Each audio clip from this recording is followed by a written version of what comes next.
तो दोस्तों हम लोग पार्ट 12 देखने वाले हैं और आज के इस वीडियो में हम लोग सिंक्रोनाइजेशन पढ़ेंगे कि सिंक्रोनाइजेशन जावा में क्या होता है और इससे रिलेटेड भी क्वेश्चन आपसे इंटरव्यू में भी पूछा जाता है। तो चलिए स्टार्ट करते हैं। तो सबसे पहला क्वेश्चन आता है व्हाट इज अ लॉक और पर्पस ऑफ लॉक क्या होता है जावा में। तो लॉक के बारे में डिस्कस करेंगे। तो दोस्तों यहाँ पे आपको पता है हमारे पास सिंगल रिसोर्स होता है, ठीक है, या फिर कह सकते हैं हमारे पास शेयर्ड रिसोर्स होता है, ठीक है। रिसोर्स शेयर्ड होता है और हमारे पास मल्टीपल थ्रेड्स होते हैं, ठीक है। अब यहाँ पे लॉक का मतलब क्या होता है, जैसे कि दोस्तों हम मानते हैं ये हमारे पास शेयर्ड रिसोर्स है, ठीक है, और हमारे पास मल्टीपल थ्रेड्स है। ये एक थ्रेड है, ये एक थ्रेड है और ये एक थ्रेड है। अब दोस्तों ये जब एक ही शेयर्ड रिसोर्स को एक्सेस करेंगे तो दोस्तों एक टाइम पे तो एक ही एक्सेस कर पाएगा, ठीक है। सपोज यहाँ पे ये जो T1 वाला है, ये T1 वाला जो है इस शेयर्ड रिसोर्स को एक्सेस कर लिया, तो क्या होगा, ये T1 वाले ने जो है इस शेयर्ड रिसोर्स को लॉक कर लिया, मतलब अब इसके अंदर कोई भी और जो है थ्रेड्स नहीं आ सकता। तो ये होता है लॉक का पर्पस कि दूसरा जो है थ्रेड्स यहां पे शेयर्ड रिसोर्स को यूज ना कर पाए जब तक पहले वाला कंप्लीट ना हो जाए, क्योंकि एक टाइम पे तो एक ही शेयर्ड रिसोर्स यूज होगा। तो वही चीज यहां पे लिखी है। लॉक को हम लोग मॉनिटर भी बोलते हैं, is used to prevent access to a shared resource by multiple threads.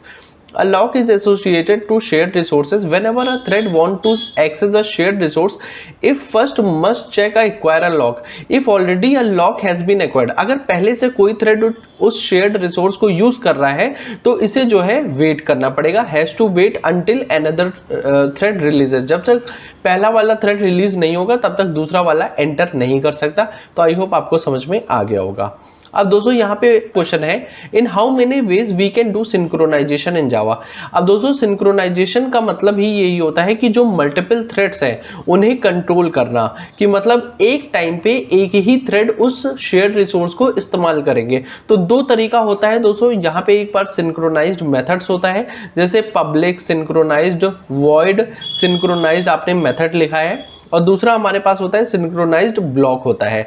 तो दोस्तों होता क्या है कि सपोज हमारे पास शेयर्ड रिसोर्स है, अगर वो सारे ही थ्रेड्स हमारे शेयर्ड रिसोर्स को इस्तेमाल कर रहे हैं तो दोस्तों उसमें क्या होता है कि इसमें प्रॉब्लम आ सकती है, ठीक है। इसमें जो रिजल्ट आते हैं वो आपको सही देखने को नहीं मिलेंगे, ठीक है। इस वजह से एक टाइम पे एक ही शेयर्ड रिसोर्स यूज किया जाता है।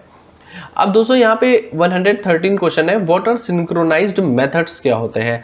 सिंक्रोनाइज्ड मेथड्स मतलब ये होता है if we want a method of object, if we want a method of object to be accessed by single thread at a time, we declare the method with synchronized keyword, ठीक है। तो दोस्तों synchronised की help से हम लोग जो multiple threading वाला कॉन्सेप्ट है उसे अचीव कर सकते हैं, और इसी वजह से दोस्तों हम लोग जो है यहाँ पे सिंक्रोनाइज्ड मेथड लेके आते हैं कि अगर यहाँ पे हमने किसी भी मेथड को सिंक्रोनाइज्ड कर दिया, ठीक है, हमने ये सपोज कोई मेथड बनाया है और फिर क्या हुआ हमारे पास T1, T2 और T3, अब ये तीनों ही इस मेथड को यूज करना चाहते हैं, ठीक है, तीनों ही मेथड जो है यूज करना चाहते हैं तो उसे यूज नहीं कर सकते, तो one at a time he use कर सकते हैं, इसीलिए हम लोग जो है मेथड को सिंक्रोनाइज्ड बनाते हैं, ठीक है। और जब से ही पहला मेथड सिंक्रोनाइज्ड हो जाता है या फिर यूज कर लेते हैं, रिलीज हो जाता है, देन फिर दूसरा हमारा जो है थ्रेड इसे मेथड को यूज करता है। तो आई होप ये चीजें भी आपको समझ में आ गई होंगी।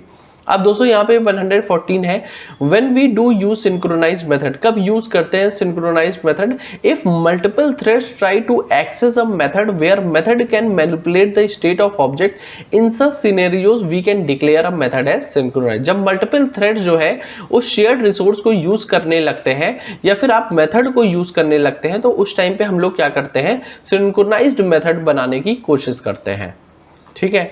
अब दोस्तों यहाँ पे 115 क्वेश्चन है when a thread is executing synchronized methods, अगर थ्रेड जो है सिंक्रोनाइज्ड मेथड एग्जीक्यूट कर रहा है, it is possible to execute other synchronized method simultaneously by other thread, नहीं, no it is not possible to execute synchronized method by other threads when a thread is inside a synchronized method. तो already अगर एक जो है thread synchronised method के अंदर है तो दूसरा यहाँ पे नहीं आ सकता है। अब दोस्तों यहाँ पे 116 क्वेश्चन है when a thread is executing a synchronized method then it is possible for the same thread to access other synchronized method of an object. Yes, हाँ बिल्कुल यूज कर सकता है, it is possible for the thread executing a synchronized method to execute another synchronized method of an object use कर सकता है, ठीक है। और यूज कब कर सकता है, अगर पहले से वो चीज लॉक नहीं है, मतलब पहले से वो मेथड कोई और यूज नहीं कर रहा है, तो एक थ्रेड जो है वो दो मेथड को आराम से जो है यूज कर सकते हैं, ठीक है। तो ये चीज कंडीशन होती है to execute synchronized method first lock has to be acquired, तो पहले तो लॉक एक्वायर करना पड़ेगा उस शेयर्ड रिसोर्स का, ठीक है, उसके बाद आप यूज कर पाएंगे। तो आई होप आपको ये क्वेश्चन समझ में आ गया होगा। दोस्तों यहाँ पे 117 क्वेश्चन है, what are synchronized block in Java. Synchronized block क्या होता है, synchronizing few lines of code rather than complete method with the help of synchronized keyword are called synchronized block होता है। जैसे आपका यहाँ पे सिंक्रोनाइज्ड हो गया, ऑब्जेक्ट रेफरेंस हो गया, ठीक है। अगर कुछ लाइन ऑफ कोड को अगर तो हम लोग जो है सिंक्रोनाइज्ड ब्लॉक का यूज करते हैं। दोस्तों यहाँ पे 118 है, when do we use synchronized block and advantage of using synchronized block क्या होता है। If very few line of code require synchronization then it is recommend to use synchronized block. The main advantage of synchronized block over method, it is reduce the waiting time of thread and improve performance of the system. क्योंकि few lines of code होता है तो इसमें जो performance होता है वो यहाँ पे इंक्रीज हो जाता है। और उसके बाद दोस्तों यहाँ पे क्लास लेवल लॉक, अभी तक दोस्तों हम आपने जो है ऑब्जेक्ट लेवल देखा, अब हमारे पास जो है यहाँ पे क्लास लेवल लॉक भी अवेलेबल होता है, ठीक है। तो यहाँ पे acquiring lock on class instance rather than object of the class is called class level lock. The difference between class level and object level lock is in class level lock is acquired on class and class instance, and in object level lock is acquired by object of class, ठीक है। तो यहाँ पे class level भी हमारे पास use होता है, ठीक है, जो लॉक होता है। अब दोस्तों यहाँ पे 120 क्वेश्चन है, can be synchronize static method in Java. क्या स्टैटिक मेथड को भी सिंक्रोनाइज किया जा सकता है। तो every class in Java has a unique lock associated with it. जैसे कि दोस्तों यहाँ पे आपने जाना क्लास लेवल लॉक, तो यहाँ पे जो स्टैटिक मेथड होता है वो हमारा जो है क्लास लेवल होता है, ना कि ऑब्जेक्ट लेवल होता है, ठीक है। If I thread want to execute static synchronized method it need to acquire first class level lock, ठीक है। अगर आपको स्टैटिक मेथड को यूज करना है तो सबसे पहले लॉक कहां पे लगाना पड़ेगा, क्लास लेवल पे, ठीक है। When a thread was executing static synchronized method, no other thread can execute static synchronized method of class since lock is acquired on classes, or it can execute the following method simultaneously. जैसे normal static method हो गया, normal instance method हो गया, synchronise instance method हो गया।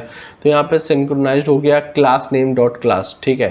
तो हम उसे जो है क्लास लेवल को भी हमें सिंक्रोनाइज्ड बनाना पड़ेगा, मतलब सिंक्रोनाइज का मतलब ये क्लास लेवल पे भी लॉक लगाना पड़ेगा, क्लास लेवल लॉक, ठीक है। तो आई होप ये चीज़ आपको समझ में आ गया होगा।